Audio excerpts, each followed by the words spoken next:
जय हिंद साथियों, आप सभी का स्वागत करता हूं आप सभी के अपने चैनल टारगेट सिलेक्शन में। साथियों, आज की इस वीडियो में एसएससी एमटीएस के लिए एक ऐसी पूरी एक्सपेक्टेड क्लास हम लोग देखने वाले हैं जहां से आपको बहुत फायदा मिलने वाला है। कैसे फायदा मिलने वाला है? क्योंकि अभी तक एसएससी एमटीएस की जितनी भी शिफ्ट हो चुकी हैं उन सभी शिफ्टों में साथियों किस किस टॉपिक से क्वेश्चन ज्यादा पूछे जा रहे हैं, तो उन टॉपिक से एक एक क्वेश्चन को निकाला गया है और उन क्वेश्चन से संबंधित सारी जानकारी को आपको बताया जाएगा जहां से साथियों आपके सवाल बनेंगे। तो अगर बात करें साथियों आज की इस वीडियो में 50 प्रश्नों के माध्यम से उन सभी टॉपिक को पूरी तरीके से खत्म कर देंगे जिन जिन टॉपिक से सवाल आपके एग्जाम में पूछा जा रहा है। तो साथियों आप देखिएगा कि ये कितनी क्लास आपको मालूम है, कितने क्वेश्चंस आपको मालूम है, और अगर ऐसे ही सेम टू सेम क्वेश्चन आ जाते हैं तो आपका स्कोर क्या रहता है। और ये साथियों बिल्कुल देखिए, एनालिसिस के लिए मना किया है तो एनालिसिस नहीं कराऊंगा आपको, लेकिन मैं वो तो क्वेश्चन बता सकता हूं जिसके आने की पूरी संभावना है। देखिए पहला सवाल आपकी स्क्रीन पर है कि अजंता गुफाओं का संबंध किससे है। तो मैं कहूंगा सबसे पहले कि अजंता गुफाओं का संबंध किससे है? बौद्ध धर्म से। देखिए जितनी प्रश्न से संबंधित मैं आपको जानकारी दे दूं उतना साथियों तैयार कर लेना। चलिए, अजंता की गुफाओं का संबंध किससे है? बौद्ध धर्म से है। लेकिन अगर आपसे पूछ लिया जाए कि ये अजंता की गुफाएं कहां पर हैं, तो आपको क्या बताना है? ये महाराष्ट्र में है। ये कहां पर है साथियों? ये महाराष्ट्र में है। अच्छा, महाराष्ट्र में एक जिला है साथियों औरंगाबाद। क्या औरंगाबाद, क्या ये वहां पर है? तो मैं कहूंगा बिल्कुल साथियों ये गुफाएं वहां पर हैं। लेकिन एक इसमें लोचा है क्या कि औरंगाबाद का नाम बदल चुका है। इसका नाम क्या हो गया है? इसका नाम साथियों संभाजी नगर हो गया। क्या हो गया है? इसका नाम संभाजी नगर हो गया है। ये भी आप लोग ध्यान रखेंगे। अच्छा, बहुत सारी गुफाएं हैं, जैसे कि अगर मैं बात करूं कि एलोरा की गुफाएं, क्योंकि साथियों अगर आपसे ये सवाल बना है कि अजंता की गुफाएं किससे संबंधित है, तो ये भी बन सकता है कि अजंता की गुफाएं कहां पर हैं, तो महाराष्ट्र के संभाजी नगर में। अगर आपसे पूछा जाए कि एलोरा की गुफाएं कहां पर है, क्या अगर आपसे पूछा जाए कि एलोरा की गुफाएं कहां पर है, तब भी आपको महाराष्ट्र बता देना है। या अगर बात करें साथियों एलिफेंटा की गुफाएं आपसे पूछी जाए, क्या अगर आपसे साथियों एलिफेंटा की गुफाएं पूछी जाए, क्या एलिफेंटा की गुफाएं कहां पर है, ये भी साथियों महाराष्ट्र के संभाजी नगर में है। या उसके अलावा साथियों केन्हेरी की गुफाएं आपसे पूछी जाती हैं, क्या अगर आपसे केन्हेरी की गुफाएं पूछे तब भी आपको क्या बताना है साथियों? तब भी आपको महाराष्ट्र का संभाजी नगर बताना है। ये तीनों गुफाएं, ये चारों गुफाएं कहां पर हैं? महाराष्ट्र में ही हैं। उसके बाद देखिए नेक्स्ट नंबर का सवाल है कि 500 रुपए के नोट पर किसका चित्र दर्शाया जाता है? तो 500 रुपए के नोट पर साथियों किसका चित्र दर्शाया जाता है? मैं कहूंगा लाल किले का चित्र दर्शाया जाता है। लेकिन अगर आपसे पूछ लिया जाए कि भाई 200 रुपए के नोट पर किसका चित्र दर्शाया जाता है, और उसके अलावा बता दीजिए कि 2000 रुपए के नोट पर किसका चित्र दर्शाया जाता है, तो 200 रुपए के नोट पर तो साथियों सांची का स्तूप का चित्र दर्शाया जाता है। क्या साथियों सांची के स्तूप का चित्र दर्शाया जाता है? ठीक है।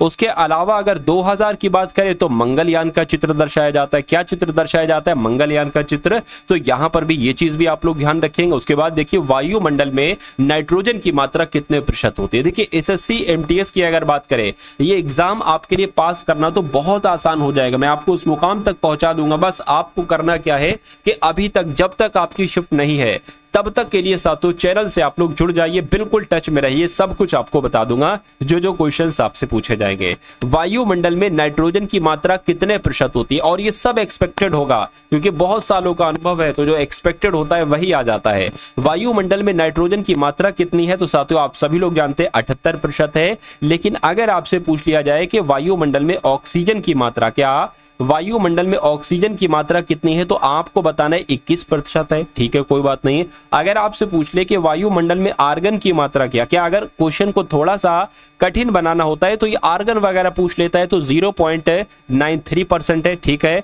उसके अलावा साथियों अगर आपसे पूछ लिया जाए कार्बन डाइऑक्साइड की मात्रा क्या है, क्या कार्बन डाइऑक्साइड की मात्रा अगर आपसे साथियों पूछ ली जाए तो आपको बताना है 0.03% है। तो ये सारी चीजें आप लोग ध्यान रखेंगे। चलिए उसके बाद देखिए नेक्स्ट नंबर का सवाल है साथियों यहां पर, ये बहुत शानदार क्वेश्चन है, राजधानी और देश। ठीक है ना, देश नहीं, यहां पर तो साथियों उल्टा हो गया, ये राज्य होना चाहिए था। ठीक है, ये राज्य होना चाहिए था और ये राजधानी होना चाहिए था। क्या ये राजधानी होना चाहिए था? चलिए कोई दिक्कत नहीं, इसके बारे में आपको बताता हूं। यहां पर सबसे पहले अगर बात करें साथियों, देखिए अगर आप वाकई में एसएससी एमटीएस एग्जाम को क्रैक करना चाहते हो तो आपको 2 पीडीएफ दी जा रही है। एग्जाम से तुरंत पहले वाली पीडीएफ है ये साथियों। एक तो इसमें आपको 10 प्रैक्टिस पेपर दिए जाएंगे। कैसे प्रैक्टिस पेपर हैं? जैसे साथियों पेपर आपका पूछा जा रहा है। तो जिस लेवल का जैसे जैसे क्वेश्चन आपसे पेपर में पूछे जा रहे हैं, ऐसे अगर आप ये 10 प्रैक्टिस पेपर आप तैयार कर लेते हैं तो मेरा मानना है कि आपका यहीं से कुछ नहीं तो 65 से 70% पेपर आपका फंस जाएगा। उसके अलावा इसी के साथ आपको 1000 क्वेश्चन दिए जा रहे हैं साथियों करंट अफेयर के, क्योंकि करंट अफेयर को, और अगर बात करें ना, ये 1000 क्वेश्चन वन लाइनर में है, कुछ नहीं साथियों 100 क्वेश्चन आप 1 घंटे में तैयार कर लेंगे तो 8-10 घंटे लगेंगे। अगर 2-2 घंटे भी डेली देते हैं तो आपका बहुत जल्दी ये करंट अफेयर तैयार हो जाएगा। तो मेरा मानना है कि अपने एग्जाम से पहले आप इतना करके चले जाना, आपका एग्जाम बहुत आराम से साथियों क्रैक हो जाएगा। इन दोनों पीडीएफ का सिर्फ आपको प्राइस साथियों 45 रुपए है। 200 रुपए में साथियों देना चाहिए, लेकिन नहीं, कोई बच्चा नहीं ले सकता, नहीं उसके पास इतना पैसा है, तो सिर्फ 45 रुपए में आपको ये दिया जा रहा है। डिस्क्रिप्शन में साथियों लिंक है एसएससी एमटीएस पीडीएफ करके, उस लिंक पर जब आप क्लिक करेंगे तो आप हमारे व्हाट्सएप पर आ जाएंगे। वहां पर आपको एक क्यूआर कोड दिया जाएगा, उस क्यूआर कोड पर 45 का पेमेंट करके आप इन दोनों पीडीएफ को प्राप्त कर लेंगे। मैं भेज दूंगा, ठीक है ना, जो हमारे हैं बंदे वो भेज देंगे। चलिए, इनमें से कौन सा सुमेलित नहीं है आपसे कुल मिला के पूछा जा रहा है क्वेश्चन। ये बहुत शानदार है, देखिए। सिक्किम की राजधानी गंगटोक है, मैं कहूंगा बिल्कुल।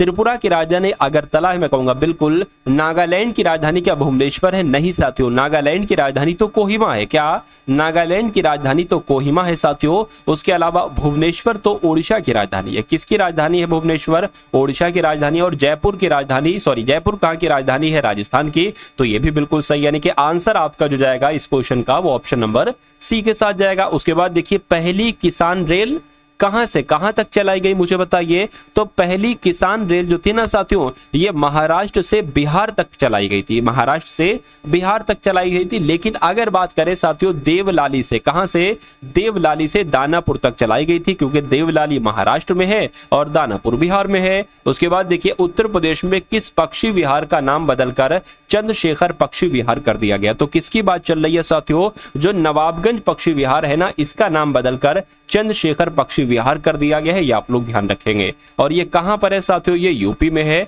उसके बाद देखिए, पहली किसान रेल ये तो हो चुका। उसके बाद देखिए, ये भी हो चुका है। इसको देखिए, शेरशाह को कहां दफनाया गया? देखिए, सवाल आपसे ये भी पूछा जा सकता है, लेकिन इससे संबंधित जो मैं आपको जानकारी दूंगा वो भी आप लोग ध्यान रखेंगे।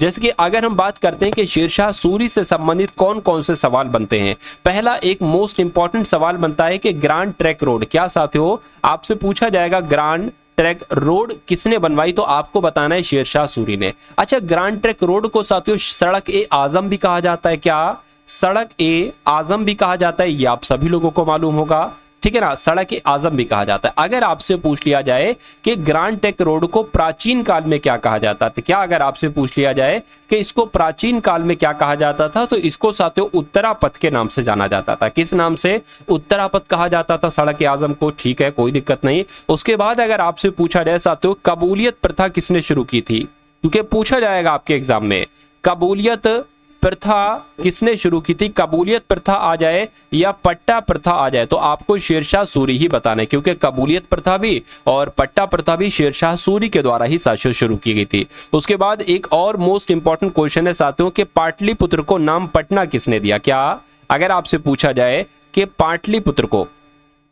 पाटलिपुत्र को साथियों नाम पटना किसने दिया, तो ये काम भी शेरशाह सूरी ने ही किया, ठीक है ना। और आप सभी लोग जानते हैं कि बिहार के सासाराम में साथियों शेरशाह सूरी को दफनाया गया था। सही जवाब जिनका भी ऑप्शन नंबर बी है, मैं कहूंगा बिल्कुल करेक्ट है। उसके बाद देखिए, नेक्स्ट नंबर का सवाल है आपकी स्क्रीन पर, देखिए, मुझे बताइए कि राष्ट्रीय बालिका दिवस साथियों कब मनाया जाता है, बताइए। चलिए, तो राष्ट्रीय बालिका दिवस की अगर बात करें साथियों, ये कब मनाया जाता है, फटाफट आप लोग यहाँ पर बता देंगे। तो 24 जनवरी की अगर बात करें, 24 जनवरी को साथियों राष्ट्रीय बालिका दिवस मनाया जाता है। नेक्स्ट नंबर का सवाल है कि गुलाम वंश की स्थापना किसने की? देखिए, गुलाम को दास भी तो कहा जाता है, तो अगर आपसे पूछ लिया जाए कि दास वंश की स्थापना की या गुलाम वंश की स्थापना किसने की, तो बात एक ही है, कुतुबुद्दीन ऐबक के द्वारा दास वंश की स्थापना की गई या गुलाम वंश की स्थापना की गई, बात साथियों एक ही है, ये आप लोग ध्यान रखेंगे, ठीक है ना। चलिए, देखिए, आपसे साथियों पूछा जाता है क्या कि लाख बख्श की उपाधि किसने धारण की थी? तो लाख बख्श की अगर बात करें साथियों, लाख बख्श की उपाधि, लाख बख्श का मतलब होता है लाखों का दान करने वाला,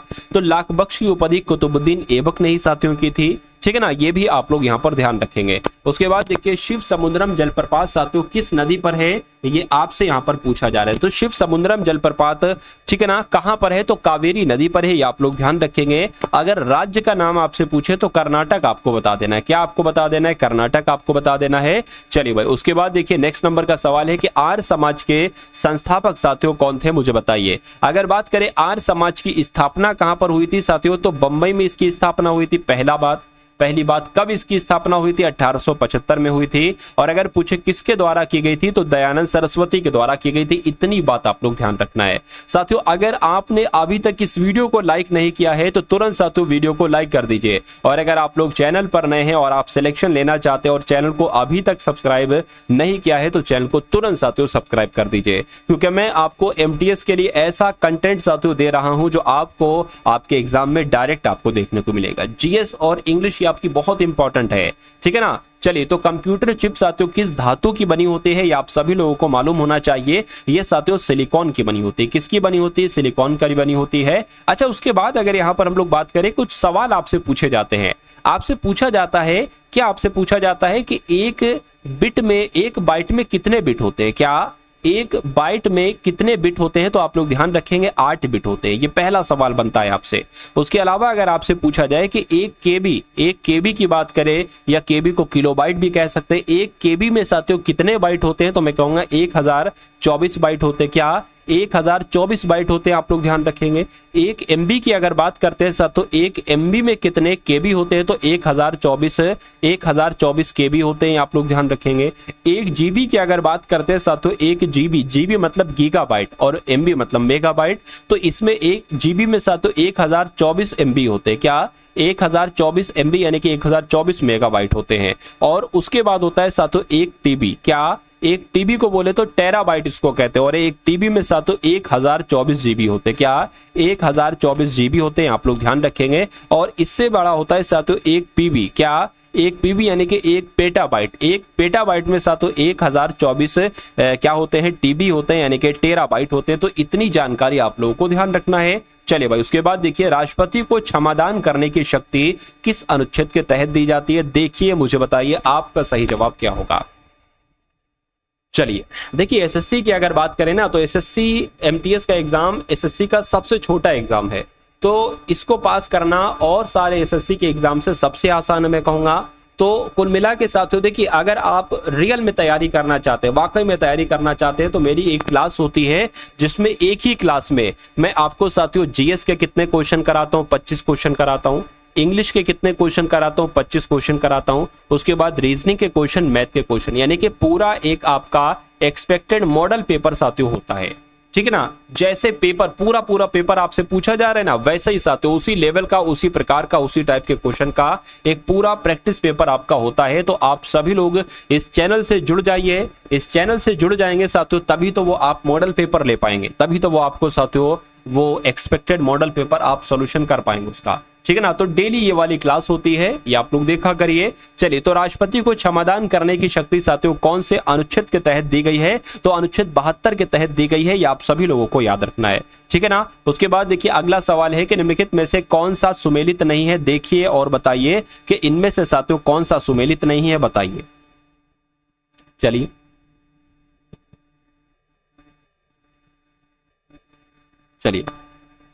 देखिए, यहां पर अगर बात करते हैं साथियों, यहां पर आपको मालूम होना चाहिए फॉर्मिक अम्ल किसमें पाया जाता है, चींटी में, बिल्कुल। ऑक्जेलिक अम्ल किसमें पाया जाता है, फोटोग्राफी में। साइट्रिक अम्ल किसमें पाया जाता है, नींबू में। लेकिन यहां पर अगर बात करते हैं एसिटिक अम्ल नारंगी में नहीं पाया जाता, बल्कि एसिटिक अम्ल साथियों सिरके में पाया जाता है। किसमें, सिरके में पाया जाता है। तो गलत कौन सा होगा, ये वाला गलत होगा, ये वाला गलत होगा, तो यही आपका सही जवाब हो जाएगा। उसके बाद देखिए भारत की राजधानी कोलकाता से दिल्ली कब बनाई गई थी, बताइए। तो 1911 में बनाई गई थी। कब साथियों बनाई गई थी, 1911 में बनाई गई थी। आप सभी लोगों को यहां पर याद होना चाहिए, मालूम होना चाहिए। उसके बाद देखिए रिजर्व बैंक ऑफ इंडिया की स्थापना कब हुई थी, बताइए। रिजर्व बैंक ऑफ इंडिया की स्थापना कब हुई थी, मुझे बताइए, चलिए, अगर आरबीआई के गवर्नर की बात करते हैं तो साथियों शक्तिकांत दास है, आप लोग ध्यान रखेंगे। इसकी स्थापना 1 अप्रैल 1935 को हुई थी। किस एक्ट के माध्यम से हुई थी? तो reserve bank of India act 1934 के तहत की गई थी। 1 अप्रैल 1934, 1 अप्रैल 1935 को, ये आप लोग यहां पर ध्यान रखेंगे, ठीक है ना। चलिए, जब हम साथियों इसकी बात करते हैं आरबीआई का मुख्यालय कहां पर है, इसका अगर हेडक्वार्टर की बात करेंगे तो इसका हेडक्वार्टर कहां पर है?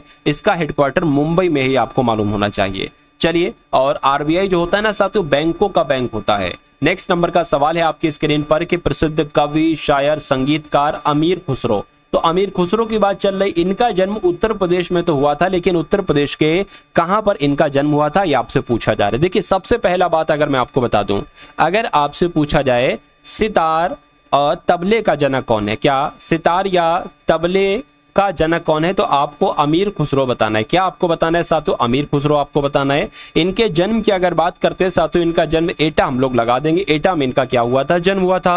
उसके बाद देखिए नेक्स्ट नंबर का सवाल है आपकी स्क्रीन पर कि आधुनिक भारत में पंचायती राज व्यवस्था लागू की गई। तो साथियों कब लागू की गई आपको मालूम होना चाहिए। 1959 में लागू की गई। कब लागू की गई साथियों? 1959 में लागू की गई। जिनका भी आंसर यहां पर ऑप्शन नंबर सी है, मैं कहूंगा बिल्कुल करेक्ट है। उसके बाद देखिए बिहू लोक नृत्य किस प्रदेश से संबंधित है साथियों? फटाफट आप लोग यहां पर कमेंट करके मुझे बता देंगे। देखिए बिहू की अगर बात करें ना तो ये असम में किया जाता है। ये कहां पर किया जाता है? ये असम में किया जाता है। अच्छा, उसके अलावा असम के कौन कौन से लोक नृत्य है? एक तो बिहू हो गया, उसके अलावा साथियों बुगुरुम्मा हो गया। क्या साथियों? बुगुरुम्मा भी आपसे पूछा जाता है कि बुगुरुम्मा भैया कहां पर किया जाता है, तो असम में किया जाता है। बिछुआ की अगर बात करते हैं कि बिछुआ कहां पर किया जाता है नृत्य, बिछुआ भी साथियों असम में ही किया जाता है। और एक साथियों कली गोपाल आपसे पूछा जाता है कि कली गोपाल कहां का लोक नृत्य है, तो कली गोपाल भी साथियों असम का ही लोक नृत्य है। इतनी जानकारी आपको मालूम होना चाहिए। चौरी चौरा कांड साथियों कब घटित हुआ मुझे बताइए। तो आप लोग ध्यान रखेंगे 4 फरवरी 1922 को चौरी चौरा कांड घटित हुआ। कहां पर घटित हुआ? यूपी के गोरखपुर में साथियों घटित हुआ। उसके बाद देखिए नेक्स्ट नंबर का सवाल है कि संबंधित ट्रॉफी और उससे संबंधित खेल है, इसमें से कौन सा सुमेलित नहीं है मुझे बताइए। देखिए टेनिस के खेल में डेविस कप दिया जाता है, बिल्कुल सही। गोल्फ के खेल में राइडर कप दिया जाता है। बैडमिंटन के खेल में उबेर कप दिया जाता है। लेकिन अगर बात करें मर्डेका कप की तो ये टेनिस के खेल में नहीं दिया जाता है, बल्कि फुटबॉल के खेल में दिया जाता है। किस खेल में दिया जाता है साथियों? फुटबॉल के खेल में दिया जाता है। तो गलत ये वाला होगा, ये वाला गलत होगा, यानी कि ये वाला सुमेलित नहीं होगा। तो यही आपका बिल्कुल सही जवाब हो जाएगा। उसके बाद देखिए नेक्स्ट नंबर का सवाल है आपकी स्क्रीन पर, देखिए मुझे बताइए सही जवाब आपका क्या है कि ऑपरेशन बरगा किससे संबंधित है, बताइए। ऑपरेशन बरगा साथियों किससे संबंधित है, या आपसे यहां पर कुल मिला के यहां पर पूछा जा रहा है, मुझे बताइए। तो पश्चिम बंगाल के बटाईदारों के संरक्षण से संबंधित है, इसलिए आपका right answer option number c है। नेक्स्ट नंबर का सवाल है आपकी स्क्रीन पर कि प्रकाश का त्योहार किसे कहा जाता है, बताइए। चलिए भाई, प्रकाश का त्योहार साथियों किसे कहा जाता है? आप सभी को पता है कि दिवाली की अगर बात करें तो दिवाली को क्या कहा जाता है? प्रकाश का त्योहार कहा जाता है। उसके बाद देखिए रण उत्सव की अगर बात करें तो रण उत्सव किस राज्य में मनाया जाता है? आपको मालूम होना चाहिए साथियों, ये गुजरात में मनाया जाता है। बहुत टॉप लेवल का ये क्वेश्चन है। उसके बाद देखिए सामाजिक त्योहार जिसका नाम है नुआखाई उत्सव। तो नुआखाई उत्सव भारत के किस राज्य से संबंधित है, यानी कि कहां पर यह होता है नुआखाई उत्सव? तो मैं कहूंगा ये ओडिशा का है। ये कहां का है साथियों? ये ओडिशा का है, इसलिए राइट आंसर आपका जाएगा ऑप्शन नंबर ए के साथ। उसके बाद देखिए अगला सवाल है कि तमिलनाडु का सबसे लोकप्रिय लोक नृत्य कौन सा है? देखिए अब यहां पर आप लोगों को थोड़ा सा मालूम होना चाहिए, जैसे कि कथकली की अगर बात करें तो ये तो केरल का है, ये तो आंसर हो नहीं सकता।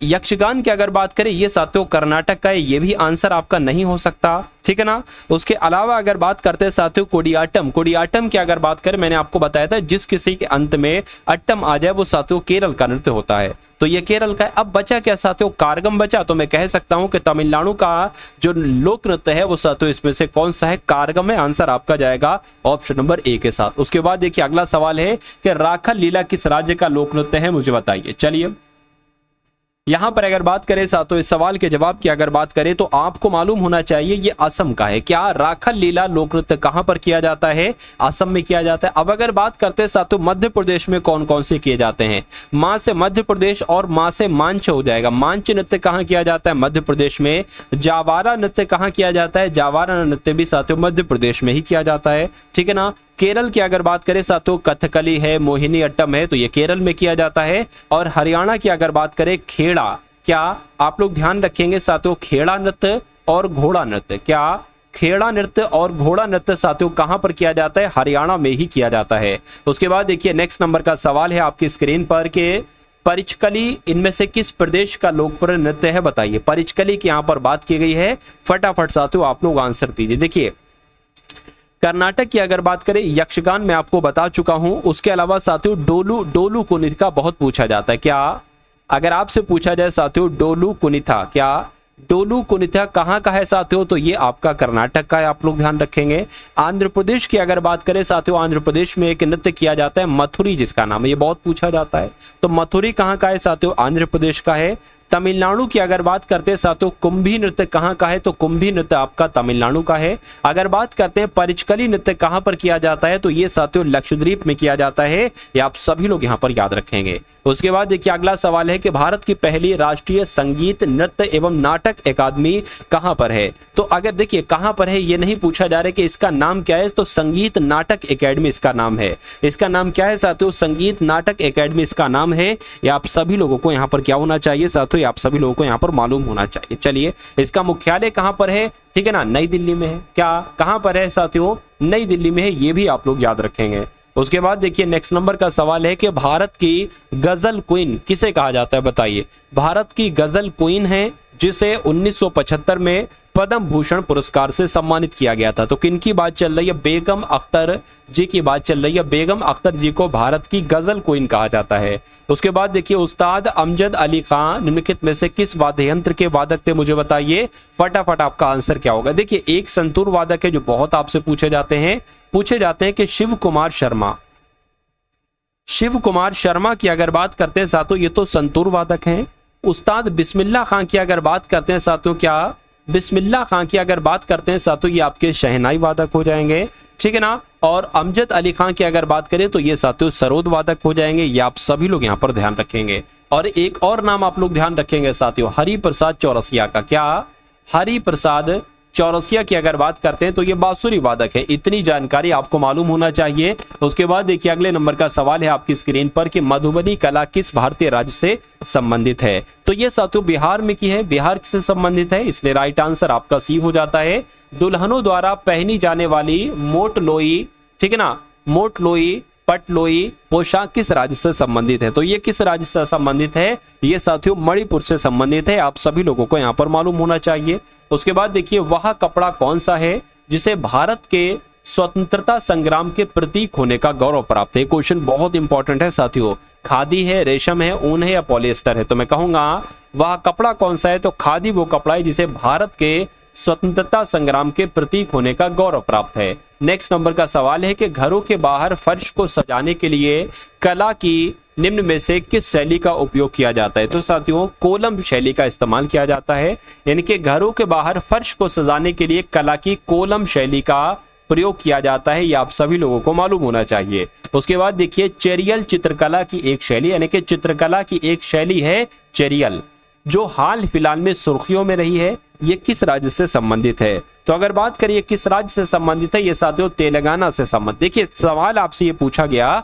कि भैया चेरियल चित्रकला जो है ना, ये कहाँ की है? ये तेलंगाना की है। ये तो आपने साथियों बता दिया, बहुत अच्छे तरीके से बता दिया। लेकिन अगर आपसे पूछ लिया जाए कि गोंड चित्रकारी, क्या गोंड चित्रकारी कहाँ की फेमस है? तो ये साथियों मध्य प्रदेश की।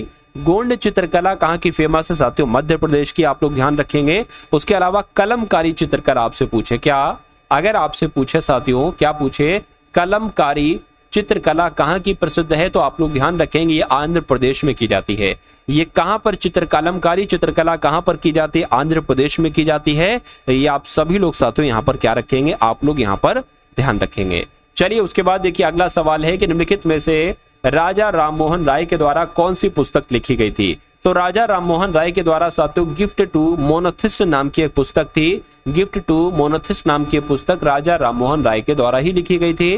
निम्नलिखित में से कौन सी पुस्तक डॉक्टर अब्दुल कलाम के द्वारा लिखी गई? बताइए। तो डॉक्टर अब्दुल कलाम के द्वारा साथियों कौन सी पुस्तक लिखी गई? आप लोग ध्यान रखेंगे the life tree. The life tree पुस्तक किसके द्वारा लिखी गई साथियों? अब्दुल कलाम के द्वारा यह पुस्तक लिखी गई। ये क्वेश्चन बहुत इंपॉर्टेंट है। उसके बाद देखिए मालगुड़ी, आप लोग भी देखते होंगे बचपन में मालगुड़ी डेज, मालगुड़ी नामक काल्पनिक गांव और उसके आसपास के क्षेत्र पर आधारित कहानियां लिखने के लिए जो लेखक हैं वो कौन? मैं भी देखता हूं साथियों मालगुडी, ठीक है ना। जब पहली बार ये क्वेश्चन मेरे सामने आया था कि मालगुडी, तो एक बहुत पुरानी यादें ताजा हो गई थी, मालगुडी डेज, ठीक है। चलिए यहां पर अगर जो मालगुडी नामक है ना, इसके लेखक कौन है? तो आर के नारायण है। ये सवाल आपसे पूछा जा सकता है। उसके बाद देखिए, भारत सरकार ने प्रत्येक वर्ष 29 जून को किसकी याद में सांख्यिकी दिवस के रूप में घोषित किया? पहला पॉइंट तो आप लोग ध्यान रखेंगे कि सांख्यिकी दिवस कब मनाया जाता है? 29 जून को सांख्यिकी दिवस मनाया जाता है। क्यों मनाया जाता है? तो साथियों पीसी महालनोबिस की अगर बात करें तो इनकी याद में मनाया जाता है। क्या पीसी महालनोबिस की साथियों याद में मनाया जाता है? ये भी आप लोगों को मालूम होना चाहिए। चलिए, यानी कि इनका जन्म हुआ था साथियों पीसी महालनोबिस का 29 जून को। उसके बाद देखिए, राष्ट्रीय ऊर्जा संरक्षण दिवस साथियों कब मनाया जा सकता है? ये भी सवाल आपसे पूछा जा सकता है। तो 14 दिसंबर की अगर बात करें, 14 दिसंबर को राष्ट्रीय ऊर्जा संरक्षण दिवस साथियों मनाया जाता है, ठीक है। उसके बाद देखिए, अगला सवाल है कि आप एक प्रवासी भारतीय से क्या समझते हैं? यह कब शुरू किया गया था? देखिए इसको मैं थोड़ा जूम कर देता हूं। यहां पर अगर बात करें, आप प्रवासी भारतीय दिवस से क्या समझते हैं, यह कब शुरू किया गया? तो प्रवासी भारतीय दिवस के बारे में आप क्या जानते हैं कि ये 15 जनवरी 2023 का दिन NRI खिलाड़ियों के उपलक्ष्य में स्मरण किया गया। क्या देखिए, ये 15 जनवरी को मनाया जाता है प्रवासी भारतीय दिवस? मैं कहूंगा नहीं, तो यहीं पर से हम बता देंगे भाई ये तो गलत हो जाएगा। 17 जुलाई 2014 का दिन जब भारतीय मरीन इंजीनियर्स को सम्मानित किया गया, तो मैं कहूंगा नहीं। 9 जनवरी 2003 का दिन महात्मा गांधी के दक्षिण अफ्रीका से 9 जनवरी 1915 को बंबई वापस आने के उपलक्ष्य में स्मरण किया गया था, मैं कहूंगा बिल्कुल सही। अरे भाई, प्रवासी भारतीय दिवस क्यों मनाया जाता है? क्योंकि महात्मा गांधी जी, क्या साथियों, महात्मा गांधी जी साथियों दक्षिण अफ्रीका से वापस भारत लौटे थे। कब लौटे थे? 9 जनवरी 1915 को बंबई वापस आने के उपलक्ष्य में स्मरण किया था साथियों, ठीक है ना। ठीक है, तो ये बहुत इंपॉर्टेंट क्वेश्चन आप लोग ध्यान रखेंगे। 9 जनवरी 2003 का दिन महात्मा गांधी के दक्षिण अफ्रीका से 9 जनवरी 1915 को बंबई वापस ये लौटे थे, भारत वापस लौटे थे। तो आपका राइट आंसर अगर है ऑप्शन नंबर सी के साथ, तो मैं कहूंगा बिल्कुल करेक्ट है। उसके बाद देखिए, चिकित्सा के क्षेत्र में पहला नोबेल पुरस्कार 1901 में टीके के खोज के लिए साथियों किसको दिया गया था? यानी कि उनका नाम आपसे यहाँ पर पूछा जा रहा है। तो उनका नाम साथियों क्या था? देखिए, नाम नहीं पूछा जा रहा है। तो चिकित्सा के क्षेत्र में पहला नोबेल पुरस्कार 1901 में किसके टीके की खोज के लिए दिया गया था, ये आपसे पूछा जा रहा है। नाम मैं आपको साथियों बतला दूंगा, ठीक है ना। इनका नाम था वॉन बेहरिंग। इनका नाम क्या था साथियों? इनका नाम था वॉन बेहरिंग।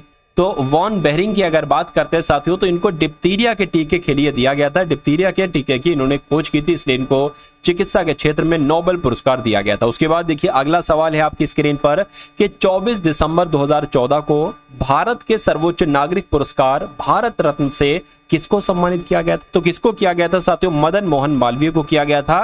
ये आप लोग यहां पर ध्यान रखेंगे। उसके बाद देखिए, भारत का सर्वोच्च साहित्यिक पुरस्कार कौन सा है, मुझे बताइए। तो भारत का सर्वोच्च साहित्यिक पुरस्कार कौन सा है, ये आप सभी लोगों को मालूम होना चाहिए। साहित्यिक पुरस्कार के बारे में बात चल रही है, तो साथियों ज्ञानपीठ पुरस्कार हो जाएगा। क्या हो जाएगा? ज्ञानपीठ पुरस्कार हो जाएगा। उसके बाद देख लीजिए, अगला सवाल है कि इंटरनेशनल कोर्ट ऑफ जस्टिस का हेडक्वार्टर कहां पर है? इंटरनेशनल का मतलब है साथियों क्या? अंतरराष्ट्रीय, यानी कि अंतरराष्ट्रीय न्यायालय मुख्यालय आपसे पूछा जा रहा है। क्या आपसे पूछा जा रहा है साथियों? अंतरराष्ट्रीय न्यायालय की अगर साथियों बात करते हैं, तो इसके बारे में साथियों अंतरराष्ट्रीय न्यायालय का मुख्यालय आपसे पूछा जा रही है। तो आप सभी को पता है साथियों, नीदरलैंड के द हेग में है। उसके बाद देखिए, नेक्स्ट नंबर का सवाल है आपकी स्क्रीन पर कि संयुक्त राष्ट्र का मुख्यालय कहां पर है, मुझे बताइए। संयुक्त राष्ट्र का मुख्यालय, अब यहां पर देखिए कुछ चीजें बनती है, वो आप लोग ध्यान रखेंगे।